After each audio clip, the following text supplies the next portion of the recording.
भगवान खुद ही आकर के आत्मा और परमात्मा का ज्ञान नहीं देता तब तक इस दुनिया से वैराग नहीं आ सकता।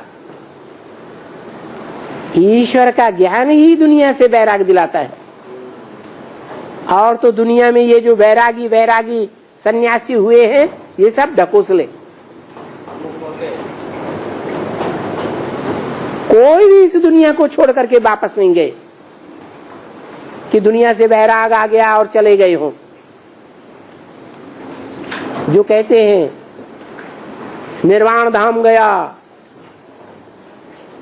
वाणी से परे चला गया, कोई भी जाता नहीं है। मन को कंट्रोल कैसे किया जाए? मन को कंट्रोल करने के लिए एक तो प्रैक्टिस करो, अमृत वेले खास, और सारा दिन आम प्रैक्टिस करते ही रहो। गीता में जैसे कहा है अभ्यास है न तो कौनते है। अर्जुन ने भगवान से प्रश्न किया ये मन तो बड़ा चंचल है, कंट्रोल होता ही नहीं। तो उन्होंने बताया दो ही तरीके हैं, एक तो अभ्यास है न तो कौनते है। अभ्यास करो, प्रैक्टिस करो, बार बार मन भागे, बार बार पकड़ के बिंदु की याद में, आत्मा की याद में लाओ, बाप की याद में टिकाओ। ये प्रैक्टिस लगातार चालू ही रहे, लेकिन वो चालू तब रहेगी जब ज्ञान के आधार पर बुद्धि में बैठ जाए ये सारी दुनिया नश्वर है, बेकार है। इस दुनिया के व्यक्तियों में, रिश्तेदारों में, समाज में, सोसाइटी में, पदार्थों में जितना ही हम मन बुद्धि लगाएंगे उतना हमें धोखा होगा। क्या प्राप्ति कुछ भी नहीं होने वाली है। ये ज्ञान बुद्धि में वैराग का बैठ जाना चाहिए। बिन वैराग विवेक न होई, राम कृपा बिन सुलभ न सोई। तो राम भगवान तो आया हुआ है, वो तो 20 बार मुरलियों में यही बताते हैं, इन आंखों से जो कुछ देखते हो वो सब विनाशी है, कोई काम की चीज नहीं है।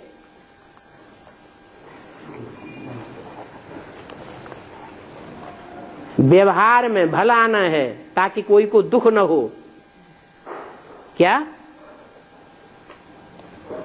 जो भी संगी साथी रिश्तेदार संबंधी हैं उनके साथ व्यवहार में आना है। व्यवहार में भी नहीं आएंगे तो उनको दुख होगा या नहीं होगा? दुख तो होगा। तो व्यवहार में तो आना है, तोड़ निभाना है, लेकिन मन बुद्धि का लगाव किसी में नहीं रखना है। ये सब धोखेबाज है, अंदर से समझने की बात है, बाहर से बोलने की बात नहीं है उनके सामने।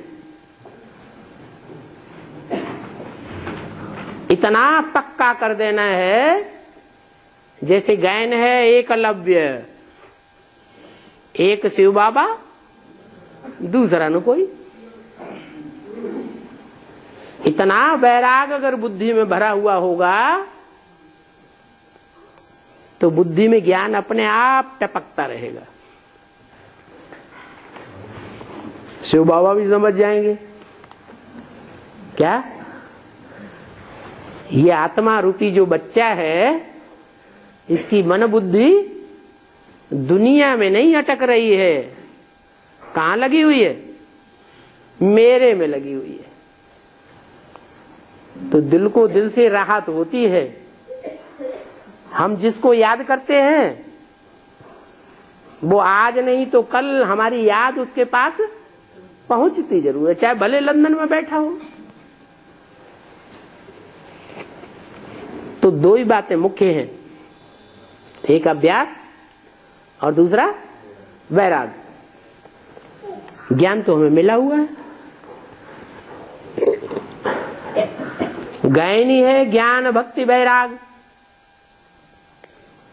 भगवान आते हैं तो ज्ञान देते हैं, ज्ञान देते हैं तो भक्ति मार्ग की दुनिया में जितने भी आडंबर फैले हुए हैं, विस्तार फैला हुआ है, उन सब से हमारा वैराग हो जाता है।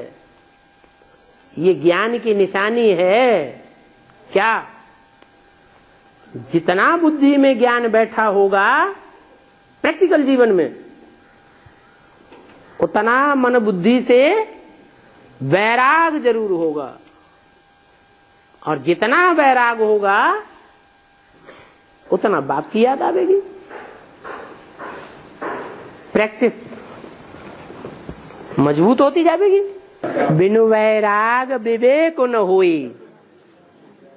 जब अंदर से सच्चा सच्चा इस दुनिया से वैराग आता है, तब सच्चा सच्चा ज्ञान पैदा होता है। जब तक इस दुनिया से, दुनिया के संबंधों से, दुनिया के पदार्थों से सच्चा सच्चा लगाव पैदा है, तब तक ज्ञान नहीं आ सकता। माना अभी हम अपन को ज्ञानी समझते हैं, लेकिन क्या आत्मा के 84 जन्मों का ज्ञान पैदा हुआ है? नहीं हुआ है। इसका मतलब सच्चा सच्चा अभी वैरागी नहीं बने। इसलिए रामायण में कहा है, बिनु वैराग विवेक न होई, और राम कृपा बिनु सुलभ न सोई।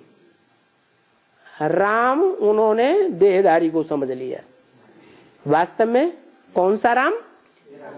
जो निराकार राम शिव बाबा है, उसके प्रति जब तक प्यार पैदा नहीं हुआ है 100%, उस एक के प्रति 100% प्यार पैदा होगा तो सबके प्रति वैराग आ जाएगा, और सबके प्रति वैराग आ जाएगा, तभी अपनी आत्मा के 84 जन्मों का ज्ञान होगा। एक साथ तो नहीं होगा, होगा तो धीरे धीरे, परंतु जितना जितना वैराग आता जाएगा उतना उतना ज्ञान भी पैदा होता जाएगा, उतना उतना अपने जन्मों का खुलासा भी होता जाएगा।